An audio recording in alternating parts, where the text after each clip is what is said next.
Jayaprakash power ventures limited के बारे में बात करेंगे क्योंकि इस कंपनी के ऊपर वीडियो बनाने के लिए आपके बहुत सारे कमेंट्स आ रहे थे और कमेंट्स में बहुत लोग ये बता रहे थे कि सर ये कंपनी पहले बैंकरप्ट भी हो चुका है, एनसीएलटी में भी जा चुका है, लेकिन अभी कंपनी ने डेट जो है अपना उसको रिड्यूस कर दिया है और बिजनेस भी वापस ट्रैक पे आ रहा है। और इसीलिए आप में से बहुत लोग ये जानना चाहते थे कि इस कंपनी का फ्यूचर प्रोस्पेक्ट कैसे हो सकता है। और जब मैंने आपके कमेंट्स पढ़े तो मुझे भी इंटरेस्टिंग लगा, लेकिन किसी भी कंपनी को दो तीन पैरामीटर्स पे गेज नहीं किया जा सकता है और इसलिए आज की वीडियो में हम इसके ऊपर एक डिटेल्ड एनालिसिस करेंगे, जहां पर हम इस कंपनी के फंडामेंटल एनालिसिस करेंगे और इस कंपनी के वैल्यूएशन एनालिसिस करेंगे, जिसके जरिए हम इसके इंट्रिंसिक वैल्यू क्या है उसको जानने की कोशिश करेंगे और उसके साथ साथ इस कंपनी का फेयर वैल्यूएशन अलग अलग वैल्यूएशन लेवल्स पे कैलकुलेट करने की कोशिश करेंगे, जिससे हमें एक क्लियर आइडिया मिल जाएगा कि क्या ये कंपनी इन्वेस्ट करने के लायक है कि नहीं। अगर हम इन्वेस्ट करेंगे तो इससे हम रिटर्न्स में क्या एक्सपेक्ट कर सकते हैं। और इससे पहले कि आगे बढ़े, हमारा एक टेलीग्राम चैनल भी है जहां पर हम डेली बेसिस पे इंटरेस्टिंग स्टॉक्स के नाम और स्टॉक मार्केट की इंपॉर्टेंट अपडेट्स शेयर करते हैं। तो मैंने वीडियो के डिस्क्रिप्शन में उसका ज्वाइनिंग लिंक दे दिया है, उसके ऊपर क्लिक करके आप टेलीग्राम चैनल ज्वाइन कर सकते हैं। और उसके अलावा अगर आपको स्टॉक मार्केट में इन्वेस्टमेंट करने के लिए एक्सपर्ट हेल्प और गाइडेंस की जरूरत है, जो आपको intraday, short term, swing trade और लॉन्ग टर्म इन्वेस्टिंग में मदद करे, वो एक्सपर्ट हेल्प और गाइडेंस भी आपको बिल्कुल फ्री में मिल सकता है। और उसको फ्री में पाने के लिए वीडियो के डिस्क्रिप्शन में जो डीमैट अकाउंट ओपन करने का लिंक है उसके ऊपर क्लिक करना है, डीमैट अकाउंट ओपन करना है और उसका आईडी हमारे व्हाट्सएप सपोर्ट नंबर पे शेयर कर देना है और हमारा टीम आपको सारा ज्वाइनिंग डिटेल्स प्रोवाइड कर देगा। और डीमैट अकाउंट ओपन करना बस 5 मिनट का काम है। लिंक के ऊपर क्लिक कीजिए, अपना कॉन्टैक्ट डिटेल्स वहां पर दे दीजिए, सपोर्ट टीम खुद आपको कॉन्टैक्ट करेगा और आपका अकाउंट 5 मिनट में खुल भी जाएगा। ज्यादा जानकारी के लिए वीडियो के डिस्क्रिप्शन जाके चेक करें। तो चलिए अभी डिस्कशन को आगे बढ़ाते हैं और सबसे पहले जयप्रकाश पावर वेंचर्स के जो चार्ट है उसको देख लेते हैं। तो यहाँ पर मैंने 1 साल का चार्ट लगा के रखा है टिकर टेप में और 1 साल में इसने अराउंड 276% का रिटर्न्स भी दे चुका है। और वही अगर आप टिकर टेप के बेसिक इन्वेस्टमेंट चेकलिस्ट देखेंगे तो यहाँ पर इंट्रिंसिक वैल्यू इनसफिशिएंट डेटा की वजह से अवेलेबल नहीं है और वही कंपनी का जो रिटर्न्स है, डिविडेंड्स और एंट्री पॉइंट है, इसको इग्नोर कर सकते हैं क्योंकि अभी भी कंपनी लॉस में है। और वहीं यहाँ पर अगर आप रेड फ्लैग्स में देखेंगे तो यहाँ पर too much promoter holding is pledge, मतलब बहुत ज्यादा प्रोमोटर्स की जो होल्डिंग है वो प्लेड्ज्ड है। इसकी वजह से यहाँ पर एक रेड फ्लैग नजर आ रहा है। और इसके अलावा मेरे पास टिकर टेप का प्रो मेंबरशिप भी है, तो इसीलिए मैं यहाँ पर कुछ प्रो चेकलिस्ट भी देख पाता हूँ। तो यहाँ पर ये जो प्रो चेकलिस्ट है सारे के सारे रेड नजर आ रहे हैं। यहाँ पर डिफॉल्ट प्रोबेबिलिटी भी हाई है, क्वालिटी चेक्स में पुअर परफॉर्मेंस है और ग्रोथ स्कोर में भी इस कंपनी का पुअर परफॉर्मेंस है। लेकिन यहाँ पर कुछ लोग ये भी आर्ग्यू कर सकते हैं कि सर अभी कंपनी रिकवर करना शुरू किया है और इसलिए सारे प्रो चेक्स यहाँ पर रेड नजर आ रहे हैं। लेकिन अगर हम कंपनी को कुछ मोहलत देंगे, कुछ समय देंगे रिकवर करने का, तो उसके बाद ये सारे चेक्स ग्रीन भी हो सकते हैं, ऐसे भी कुछ लोग बोल सकते हैं और ये वैलिड आर्ग्यूमेंट भी है, हम इसको नकार भी नहीं सकते हैं। लेकिन ऑन द अदर हैंड बिना किसी सॉलिड प्रूफ या एविडेंस के हम इसको मान भी नहीं सकते हैं, क्योंकि स्टॉक मार्केट में सबसे डेंजरस चीज होता है होप इन्वेस्टिंग या ब्लाइंड इन्वेस्टिंग। और इसीलिए क्या कंपनी आगे आने वाले टाइम में इंप्रूव हो पाएगा, अपने पैरों पे खड़ा हो पाएगा, अपने क्वालिटी को इंप्रूव कर पाएगा, इसको जानने के लिए पहले तो हम कंपनी का बिजनेस जानेंगे, दूसरा कंपनी का फंडामेंटल एनालिसिस करेंगे और तीसरा इसके वैल्यूएशन, इंट्रिंसिक वैल्यू कैलकुलेट करेंगे एट डिफरेंट वैल्यूएशन पर्सपेक्टिव। और मैं आपको ये भी बताना चाहता हूं कि वीडियो के एंड में मैंने आपके लिए एक सरप्राइज बोनस भी रखा है और ये सरप्राइज बोनस आपके लिए बहुत ज्यादा फायदेमंद भी हो सकता है, तो इसीलिए वीडियो में एंड तक बने रहिए। तो चलिए अभी डिस्कशन को आगे बढ़ाते हैं और सबसे पहले इस कंपनी के बिजनेस जान लेते हैं, क्योंकि कंपनी क्या करता है और कंपनी कैसे पैसे कमाता है उसको समझना बहुत ही ज्यादा इंपॉर्टेंट होता है। तो ये कंपनी 3 बिजनेसेस में एंगेज्ड है, जिसका मेन बिजनेस है thermal and hydro power generation, यानी कंपनी का मेन बिजनेस इलेक्ट्रिसिटी प्रोडक्शन है। और इसके अलावा इसका दूसरा बिजनेस है कोल माइनिंग और इसका तीसरा बिजनेस है सीमेंट ग्राइंडिंग। तो ये 3 बिजनेसेस मिलके कंपनी की आइडेंटिटी बनाती है और कंपनी जो भी प्रॉफिट्स कमाता है, जो भी पैसे कमाता है, वो इन 3 बिजनेस से ही आता है। तो अभी इन तीनों बिजनेसेस को थोड़ा बारीकी से समझने की कोशिश करते हैं, जिसमें सबसे पहले हम इनके पावर जनरेशन बिजनेस के बारे में बात करेंगे, जहां पर इस कंपनी का total aggregated power generation capacity around 2220 megawatts है और ये सारा इलेक्ट्रिसिटी ये अपने 3 पावर प्लांट से जनरेट करता है, जिसमें सबसे पहला पावर प्लांट है विष्णुप्रयाग हाइड्रो इलेक्ट्रिक प्लांट, जो कि स्टेट ऑफ उत्तराखंड में है और ये पावर प्लांट 2006 से ऑपरेशनल है। और ये जो 2220 मेगावाट्स है उसमें से 400 मेगावाट्स इस पावर प्लांट से आते हैं। और वही इसका दूसरा पावर प्लांट है जेपी बीना थर्मल पावर प्लांट। और यहाँ पर ये जो थर्मल पावर प्लांट है और हाइड्रो इलेक्ट्रिक पावर प्लांट है, इनमें बहुत ज्यादा फर्क है, इसको भी आपको समझना है। थर्मल पावर प्लांट यानी यहाँ पर कोयला जला के इलेक्ट्रिसिटी प्रोड्यूस किया जाता है, और वही हाइड्रो इलेक्ट्रिक पावर प्लांट में क्या होता है, पानी का जो बहाव होता है या पानी का जो पोटेंशियल एनर्जी हम बोलते हैं, उसको इस्तेमाल करके इलेक्ट्रिसिटी प्रोड्यूस किया जाता है। और ये जो विष्णुप्रयाग में जो पावर प्लांट है वो हाइड्रो इलेक्ट्रिक पावर प्लांट है, और वही ये जो जेपी बीना है वो थर्मल पावर प्लांट है। और जेपी बीना थर्मल पावर प्लांट जो है वो डिस्ट्रिक्ट सागर में है, जो कि मध्य प्रदेश में आता है। और यहाँ पर 2 यूनिट्स है 250 मेगावाट्स ईच, यानी ये कुल मिला के 500 मेगावाट्स ऑफ इलेक्ट्रिसिटी प्रोड्यूस करता है out of 2220 megawatts of its aggregated capacity. मतलब इसका कंट्रीब्यूशन अराउंड 500 मेगावाट्स का है। और इसका जो फर्स्ट यूनिट है वो अगस्त 2012 से ऑपरेशनल है, और इसका जो सेकंड यूनिट है वो अप्रैल 2013 से ऑपरेशनल है। और इन दोनों के बाद आता है तीसरा पावर प्लांट, जो कि इस कंपनी के लिए सबसे इंपॉर्टेंट पावर प्लांट है, जो कि है JP Nigri super critical thermal power plant, जो कि सिंगरौली डिस्ट्रिक्ट एमपी में है, यानी मध्य प्रदेश में है, जहां पर भी 2 यूनिट्स है और ईच यूनिट का कैपेसिटी अराउंड 660 मेगावाट्स है। यानी जेपी निगरी के super critical thermal power plant जो है वो around 1320 megawatts of energy produce करता है out of its total capacity of 2220 megawatts. यानी ये अकेला power plant more than 55 to 60% of electricity contribution देता है इस कंपनी के टोटल प्रोडक्शन के लिए। और इसका जो फर्स्ट यूनिट है वो ऑपरेशनल हुआ था सितंबर 2014 में, और इसका जो सेकंड यूनिट है वो फरवरी 2015 से ऑपरेशनल हुआ है। तो ये है वो 3 पावर प्लांट्स जो कि इस कंपनी का ये जो पावर जनरेशन पोर्टफोलियो है उसको बनाता है, जो कि कंपनी का जो रेवेन्यूज है उसमें मेजॉरिटी कंट्रीब्यूशन देता है। तो चलिए अभी बात करते हैं इसके कोल बिजनेस के बारे में। और कोल बिजनेस में इस कंपनी के पास एक कोल माइन है जो कि अमेली में है, जो फिर से डिस्ट्रिक्ट सिंगरौली मध्य प्रदेश में आता है। और इस कोल माइन को इस कंपनी ने 2015 के एक ई ऑक्शन से खरीदा था, और इसका annual capacity 2.8 million ton per annum है। और यहाँ पर ऑटोमेटिकली एक क्वेश्चन आता है कि कंपनी तो पावर जनरेशन में है और कंपनी को कोल माइनिंग करने की क्या जरूरत है। और ये राइट सवाल है, और इसका जवाब ये भी है कि यहाँ पर जो भी ये कोल प्रोड्यूस करते हैं अपने कोल माइन से, वो सारा कोल इसके जो पावर प्लांट है, थर्मल पावर प्लांट है JP Nigri super critical thermal power plant, वहां पर इस्तेमाल किया जाता है। क्योंकि अगर ये कोल माइन नहीं करेंगे तो इनको कोल खरीदना पड़ेगा, और जब कोल खरीदेंगे तो वो थोड़ा एक्सपेंसिव पड़ता है। अगर खुद के कोल माइन हो और ये जो बाइंग प्राइस है उससे कम प्राइस पे अगर ये कोल प्रोड्यूस कर पाते हैं, तो क्यों ना खुद का कोल प्रोड्यूस करे और उसी कोल को अपने खुद के थर्मल पावर प्लांट में इस्तेमाल करे इलेक्ट्रिसिटी जनरेट करने के लिए। और इसी रीजन की वजह से इस कंपनी ने कोल माइनिंग बिजनेस में भी कदम रखा है। और ऐसा कंपनी का तीसरा बिजनेस है सीमेंट ग्राइंडिंग का, और इसके लिए निगरी में इसका एक सीमेंट ग्राइंडिंग फैसिलिटी भी है, जिसको JP Nigrie cement grinding unit बोला जाता है, जहां पर installed capacity around 2 million ton per annum का है। और सीमेंट ग्राइंडिंग का जो बिजनेस है इतना मतलब पावर के बिजनेस में कंपैरिजन में उतना बड़ा नहीं है, लेकिन ये कंपनी के बिजनेस के लिए थोड़ा बहुत कंट्रीब्यूशन दे देता है। तो अभी तक जो हमने डिस्कस किया उससे हम एटलीस्ट ये तो समझ सकते हैं कि कंपनी का जो मेन खेल है वो पावर जनरेशन में है, और वो भी स्पेशली इसका जो JP Nigri super critical thermal power plant है, कंपनी उस पर टिका है क्योंकि ये सबसे ज्यादा कंट्रीब्यूशन देता है इस कंपनी के रेवेन्यूज के लिए और टॉप मार्जिन के लिए। तो ये है इस कंपनी के बिजनेस के बारे में ओवरव्यू। तो अभी मैं आपको एक छोटा सा हिस्ट्री बताऊंगा इस कंपनी के डेट के बारे में, क्योंकि ये कंपनी डेट रिडन है, और डेट ही वो कारण है जिसकी वजह से ये कंपनी अभी एक पेनी स्टॉक बन के रह चुका है। और इस कंपनी की जो डेट की कहानी है वो बहुत लंबी है, लेकिन मैं आपको कुछ इंपॉर्टेंट पॉइंट्स बताऊंगा जिससे आपको एटलीस्ट ये तो पता चल जाएगा कि इस कंपनी के ऊपर इतने डेट होने के बावजूद भी कंपनी इस डेट से कैसे बाहर निकल पा रहा है। तो यहाँ पर हम बात करेंगे 2018 का। अगर आप जुलाई 2018 का डेटा कंसिडर करेंगे तो कंपनी के ऊपर टोटल आउटस्टैंडिंग डेट जो है वो अराउंड 9,212 करोड़ का था।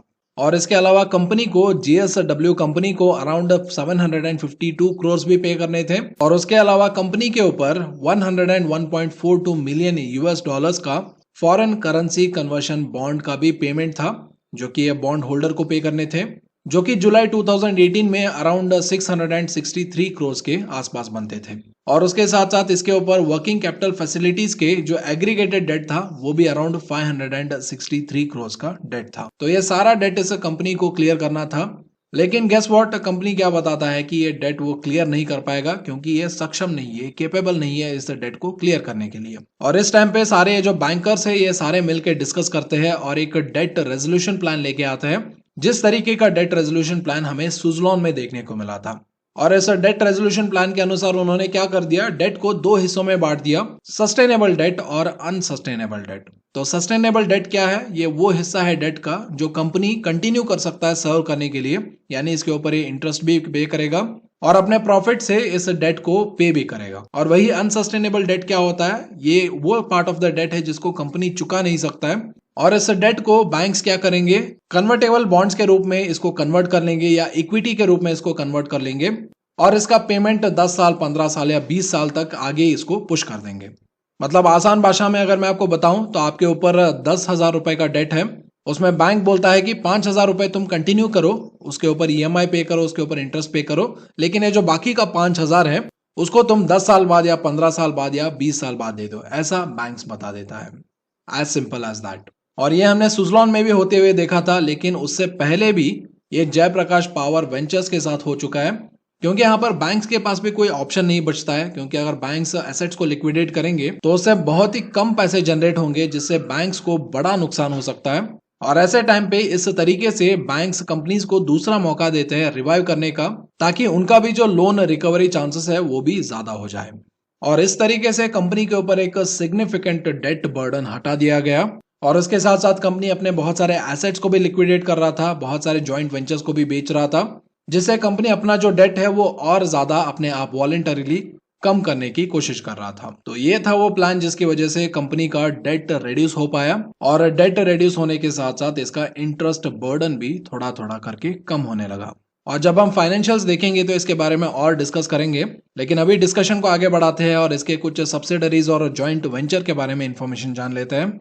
और इसके सब्सिडरी और होल्डिंग्स की अगर आप बात करेंगे तो जयप्रकाश अरुणाचल पावर लिमिटेड है, संगम पावर जनरेशन कंपनी लिमिटेड है, जेपी मेघालय पावर लिमिटेड, बीना पावर सप्लाई लिमिटेड है और इसमें एक और जॉइंट वेंचर भी है जिसका नाम है जेपी पावर ग्रिड लिमिटेड, जो कि इलेक्ट्रिसिटी को ट्रांसमिशन करने के लिए एक जॉइंट वेंचर था। और यह joint venture state run company power grid corporation India limited के साथ इन्होंने बनाया था, जिसमें पावर ग्रिड का होल्डिंग अराउंड 26% इक्विटी था और वही जयप्रकाश पावर वेंचर्स लिमिटेड का अराउंड 74% स्टेक था। और ऐसा ट्रांसमिशन जॉइंट वेंचर के जरिए अराउंड 214 किलोमीटर्स का ट्रांसमिशन लिंक एस्टेब्लिश किया गया था, जिसके जरिए कंपनी हिमाचल प्रदेश, हरियाणा, पंजाब, उत्तर प्रदेश और राजस्थान में पावर सप्लाई करता था।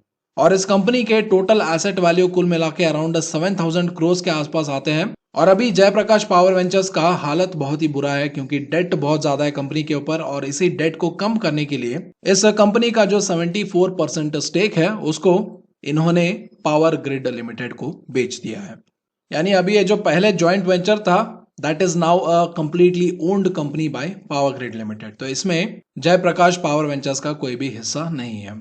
तो ये था इस कंपनी के होल्डिंग और सब्सिडरीज के बारे में इंफॉर्मेशन। तो चलिए अभी इस कंपनी के ऊपर करंट डेट के बारे में भी बात कर लेते हैं। तो कंपनी के ऊपर 5 साल पहले अराउंड 32,065 करोड़ का डेट बर्डन था और वही 3 साल पहले इस कंपनी के ऊपर 23,994 करोड़ का डेट बर्डन था। यानी 5 साल के कंपैरिजन में ये डेट बर्डन कम हो गया और वही करंट डेट इस कंपनी का अराउंड 5,570 करोड़ के आसपास है। और डेट इतना ज्यादा कम होने के कारण भी हमने ऑलरेडी डिस्कस कर लिया है। उसमें सबसे पहला कारण है बैंक्स ने इसके जो लोन है, इसके जो डेट है उसको रीस्ट्रक्चर किया है, वो पहला कारण। और दूसरा कारण कंपनी अपने एसेट्स और जॉइंट वेंचर्स को बेच के उससे जो पैसा आ रहा है उससे डेट कम करने की कोशिश कर रहा है। तो इन कारणों की वजह से कंपनी का जो डेट है वो 5 साल 3 साल से कंपैरिजन में प्रेजेंट डेट अभी कम लेवल पे नजर आ रहा है। और वही अगर आप कंपनी के प्रॉफिट एंड लॉस स्टेटमेंट देखेंगे तो यहाँ पर अगर आप 2017 से ट्रेलिंग 12 मंथ्स का डेटा देखिए, यहाँ पर सेल्स डेटा इस प्रकार से है। 2017 में कंपनी का सेल्स अराउंड 4,658 करोड़ था और वही 2018 में कंपनी का सेल्स अराउंड 4,877 करोड़ और वही 2019 में इसका सेल्स कम होता है टू 3,892 करोड़।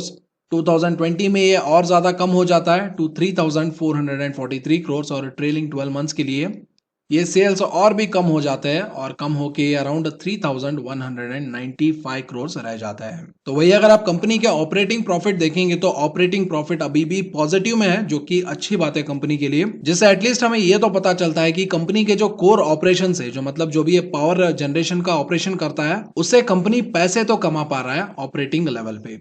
और वही अगर आप ऐसा कंपनी के ऑपरेटिंग प्रॉफिट मार्जिन देखेंगे तो वो भी बहुत ही ज्यादा हेल्दी नजर आ रहा है। 2017 में 37%, 18 में 31%, 19 में 34%, 2020 में 30% और वही ट्रेलिंग 12 मंथ्स के लिए अराउंड 38% का मार्जिन ये कमा रहा है, जो कि बहुत ही बढ़िया मार्जिन मैं मानता हूं।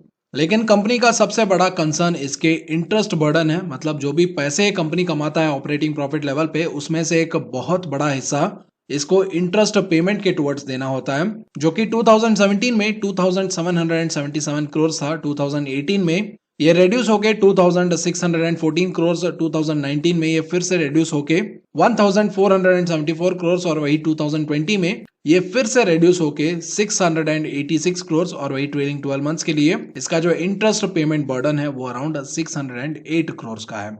और जिसके चलते आप इसके नेट प्रॉफिट भी देख सकते हैं। 2017 में माइनस 1233 करोड़ का लॉस, 2018 में माइनस 1596 करोड़ का लॉस, 2019 में रेड्यूस होके 381 करोड़ का लॉस, 2020 में ये फिर से थोड़ा बढ़ के 2162 करोड़ का लॉस और वही ट्रेलिंग 12 मंथ्स के लिए इसने अराउंड माइनस 18 करोड़ का लॉस पोस्ट किया है। तो अभी हमने जो profit and loss statement analyse किया है वहां पर हमें क्या पता चलता है। पहला रिस्क पॉइंट, इसका जो सेल्स है वो लगातार रिड्यूस हो रहा है, वो एक नेगेटिव पॉइंट है। लेकिन अगर आप इसके ऑपरेटिंग प्रॉफिट देखेंगे, ऑपरेटिंग प्रॉफिट मार्जिन देखेंगे, वो एक पॉजिटिव है इस कंपनी के लिए, क्योंकि ऑपरेटिंग लेवल पे ये कंपनी अभी भी प्रॉफिटेबल है और इसके जो ऑपरेटिंग प्रॉफिट मार्जिन है वो भी बहुत बढ़िया है। और वही अगर आप इसके इंटरेस्ट पेमेंट देखेंगे तो इंटरेस्ट पेमेंट भी कंटिन्यूअसली रिड्यूस हो रहा है, जो कि पॉजिटिव पॉइंट है इस कंपनी के लिए। और वही नेट प्रॉफिट अभी भी नेगेटिव है, क्योंकि नेट प्रॉफिट अभी भी उतना कंसिस्टेंट नहीं दिखाई दे रहा है, क्योंकि यहाँ पर लॉसेस 2019 तक रिड्यूस होते दिखा, लेकिन 2020 में ये लॉसेस फिर से इंक्रीज हो गया। और वही अभी ट्रेलिंग 12 मंथ्स के लिए लॉसेस बहुत ही कम नजर आ रहा है, लेकिन आगे आने वाले टाइम में ये लॉसेस फिर से ज्यादा हो सकता है, नहीं हो सकता है, उसकी कोई गारंटी नहीं है। तो यहाँ पर प्रॉफिट एंड लॉस स्टेटमेंट में सेल्स इज बैड, क्योंकि सेल्स कम हो रहा है, और वही इसके जो नेट प्रॉफिट है they are bad because net profit is still in negative. लेकिन वही अगर आप इसके इंटरेस्ट बर्डन देखेंगे तो वो रिड्यूस हो रहा है, और वही इसके जो ऑपरेटिंग प्रॉफिट है, ऑपरेटिंग प्रॉफिट मार्जिन है, उस लेवल पे कंपनी अभी भी प्रॉफिटेबल नजर आ रहा है। तो यहाँ पर पॉजिटिव और नेगेटिव दोनों है।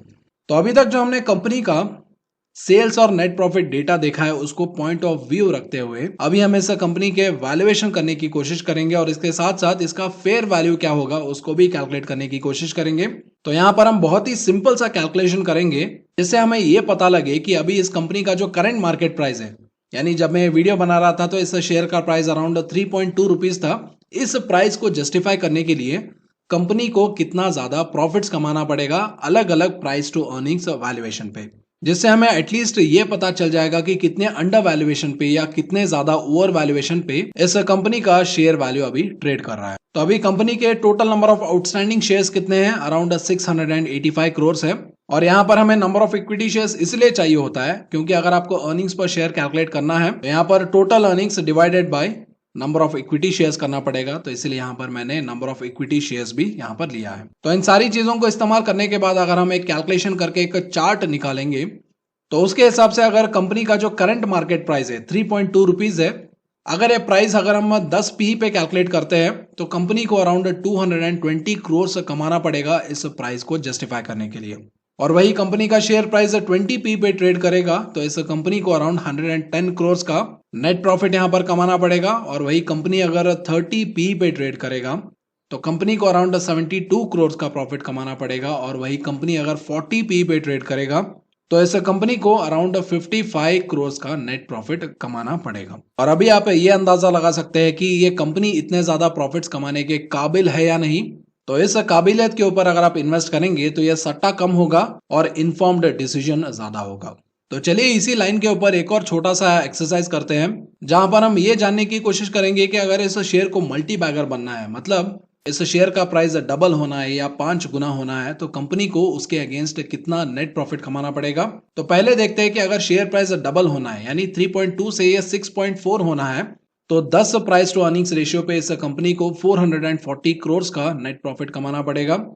20 पी पे अराउंड 220 करोड़, 30 पी पे 145 करोड़ और 40 पी पे अराउंड 110 करोड़ का नेट प्रॉफिट इसको कमाना पड़ेगा। और वही मान लीजिए कंपनी का प्राइस 5 टाइम्स होना है, इसको 5 टाइम्स मल्टी बैगर बनना है, तो 10 पी पे कंपनी को 1100 करोड़ का नेट प्रॉफिट कमाना पड़ेगा। 20 पी पे 550 करोड़, 30 पी पे 368 करोड़ और वही 40 पी पे 275 करोड़ का नेट प्रॉफिट इस कंपनी को कमाना पड़ेगा। क्योंकि देखिए अगर किसी भी कंपनी का शेयर प्राइस बढ़ना है तो उसके पीछे अर्निंग्स का सपोर्ट होना बहुत जरूरी है, और इस अर्निंग सपोर्ट के हिसाब से जो भी हमने अभी कैलकुलेट किया है वो नेट प्रॉफिट रिक्वायर्ड है कंपनी को मल्टी बैगर बनने के लिए। लेकिन यहाँ पर स्टॉक मार्केट में स्पेशली जो पेनी स्टॉक्स होते हैं उसमें बहुत बार स्पेकुलेशन ट्रेडिंग भी होता है, और यूजुअली जब स्पेकुलेशन ट्रेडिंग होता है तो वहां पर कुछ भी हो सकता है, और जब भी स्पेकुलेशन की बात आती है तो वहां पर वो पूरी तरीके से 100% वो सट्टा होता है, और वहां पर आपको पैसे बन भी सकते हैं, पैसे डूब भी सकते हैं। और अगर आप गैम्बलिंग को छोड़ के इन्फॉर्म्ड डिसीजन के ऊपर स्टॉक्स खरीदना चाहते हैं तो हमेशा कंपनी के जो अर्निंग सपोर्ट है ना उसको चेक कीजिए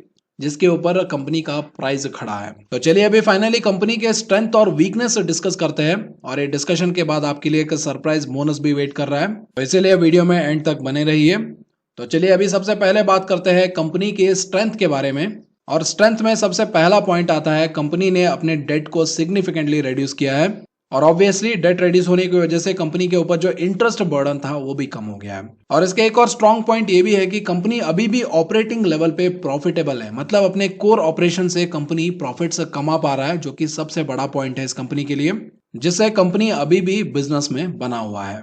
तो चलिए अभी बात करते हैं कंपनी के वीक पॉइंट्स के बारे में, जिसमें सबसे पहला पॉइंट आता है अभी ये जो थर्मल पावर बिजनेस है वो अभी एक डिक्लाइनिंग फेज में है, यानी थर्मल पावर जनरेटिंग प्लांट्स है या थर्मल पावर बिजनेस में जो कंपनीज हैं उनके लिए कोई भी फ्यूचर नहीं है, क्योंकि अभी ये जो पावर बिजनेस है वो पूरी तरीके से रिन्यूएबल एनर्जी यानी सोलर, विंड एनर्जी ऐसी चीजों की तरफ ट्रांजिशन कर रहा है, और इस सेक्टर में जो मार्केट लीडर्स है उन्होंने इसको ऑलरेडी प्रूव भी कर दिया है। फॉर एग्जाम्पल अगर आप टाटा पावर्स को देखेंगे तो बाय 2025 वो जो भी पावर प्रोड्यूस करता है उसमें 60% पावर जो है वो रिन्यूएबल एनर्जी यानी सोलर और विंड एनर्जी जैसे सोर्सेस से आएगा, और आगे आने वाले टाइम में उनके जो भी थर्मल पावर प्लांट्स है जहां पर कोयला जला के इलेक्ट्रिसिटी प्रोड्यूस किया जाता है उसमें ये कोई भी इन्वेस्टमेंट नहीं करेगा, मतलब फ्यूचर इन्वेस्टमेंट ऑलरेडी उसने जीरो डिक्लेयर कर दिया है। तो अभी जयप्रकाश पावर वेंचर्स जिस बिजनेस में है जहां पर इसका majority revenue thermal power generation से आता है, उस बिजनेस के लिए फ्यूचर में स्कोप नहीं है। मतलब अगर आप स्टॉक को लॉन्ग टर्म के लिए खरीदेंगे तो आप ऐसे कंपनी को खरीद रहे हो जिसको फ्यूचर में कोई स्कोप ही नहीं है।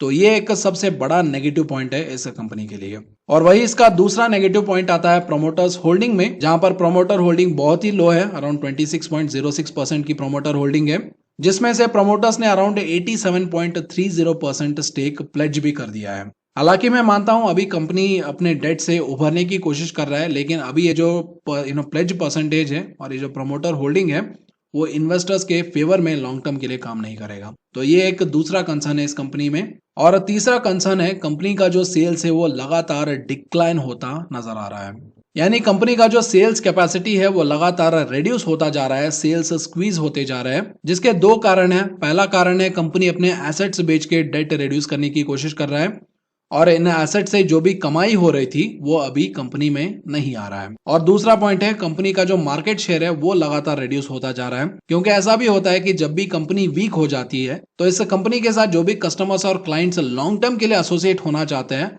वो यूजुअली ऐसे वीकर कंपनी से दूर हो जाते हैं, क्योंकि जब भी लॉन्ग टर्म एसोसिएशन की बात आती है तो उनको एक स्ट्रॉन्ग पार्टनर की जरूरत होती है, और ऐसे वीकर कंपनीज ऐसे स्ट्रॉन्ग पार्टनरशिप देगा या नहीं देगा उसमें डाउटफुलनेस आ जाता है, जिसकी वजह से लॉन्ग टर्म पे कस्टमर्स और क्लाइंट्स ऐसे कंपनीज के साथ एसोसिएट नहीं होना चाहते हैं, which will obviously lead to revenue loss. तो ये है इन कंपनीज के स्ट्रॉन्ग पॉइंट्स और वीक पॉइंट्स। तो यहाँ पर अगर मैं शॉर्ट टर्म के लिए देखूंगा तो यहाँ पर इसके जो स्ट्रॉन्ग पॉइंट्स हैं वो थोड़ा प्रोमिनेंट नजर आते हैं, लेकिन अगर आप लॉन्ग टर्म की बात करेंगे तो इस कंपनी में जो स्कोप है वो मुझे बहुत ही कम नजर आ रहा है। लेकिन मैं आपका ओपिनियन भी जानना चाहता हूँ, आपका ओपिनियन क्या है वो उसको कमेंट सेक्शन में जरूर लिखिए। तो चलिए अभी बात करते हैं सरप्राइज बोनस के बारे में, जहां पर मैं आपके साथ एक लॉन्ग टर्म पोर्टफोलियो शेयर करने वाला हूं। और उस पोर्टफोलियो को शेयर करने से पहले मैं आपको ये भी बता दूं, आप ये जानना चाहते हैं कि मैं कौन से शेयर्स खरीद रहा हूं, कौन से शेयर्स पे पॉजिटिव हूं, तो वो आप बिल्कुल फ्री में जान सकते हैं। सब्सक्राइब बटन के बगल में जो ज्वाइन बटन है उसके ऊपर क्लिक करके ज्वाइन कीजिए, और उसके बाद कम्युनिटी टैब में जाके चेक कीजिए, वहां पर मैं रेगुलर बेसिस पे ऐसे शेयर्स के नाम वहां पर पोस्ट करते रहता हूँ। अगर आप इंटरेस्टेड हो तो आप जाके ज्वाइन बटन चेक कर सकते हैं। तो चलिए अभी बात करते हैं उस सरप्राइज लॉन्ग टर्म पोर्टफोलियो के बारे में जिसका नाम है एसिंक सुपर वेल्थ। और इस पोर्टफोलियो ने ऑलरेडी अराउंड 41.8% का रिटर्न्स भी कमा के दे दिया है। और मैंने आपके रेफरेंस के लिए इस पोर्टफोलियो का लिंक वीडियो के डिस्क्रिप्शन में दे दिया है, आप जाके उसको चेक कर सकते हैं। और इस पोर्टफोलियो में Godrej consumers, Bajaj financial services, L&T, UltraTech cement जैसे स्टॉक्स है और इसके अलावा और भी बहुत सारे स्टॉक्स है जो मैंने लिंक दिया है वीडियो के डिस्क्रिप्शन में। उसके ऊपर क्लिक करके आप बाकी सारे स्टॉक्स को भी यहाँ पर देख सकते हैं, इसके परफॉर्मेंस ट्रैक कर सकते हैं और इसके बेसिस पे आप अपने खुद के मॉडल पोर्टफोलियो भी बना सकते हैं। और जब भी लॉन्ग टर्म पोर्टफोलियो इन्वेस्टिंग की बात आती है तो यहाँ पर आपको दो चीजें ध्यान में रखनी है। तो यहाँ पर ऐसे पोर्टफोलियोज में हमेशा सिप में ही इन्वेस्ट करना है, इसमें लमसम इन्वेस्ट नहीं करना है। और जब भी मान लीजिए लास्ट मंथ के कंपैरिजन में अगर पोर्टफोलियो का वैल्यू 3 से 4% नीचे गिर गया है तो यहाँ पर आप अपने इन्वेस्टमेंट डबल कर सकते हैं, क्योंकि स्टॉक मार्केट का फंडा सिंपल है, जब भी मार्केट गिरता है तो अपना पोर्टफोलियो में ज्यादा इन्वेस्ट करना है और जब भी मार्केट ऊपर होता है तो कम इन्वेस्ट करना है। जिससे क्या होगा, अपना जो एवरेज बाइंग प्राइस है वो एक मिनिमल पे रहेगा, जिससे हमारा प्रॉफिट भी मैक्सिमाइज होने का चांसेस भी ज्यादा रहता है। I hope Jaiprakash power ventures के ऊपर जो केस स्टडी हमने पेश किया है, आई होप आपको ये पसंद आया होगा। अगर पसंद आया तो प्लीज वीडियो को लाइक करके हमें एंकरेज कीजिए।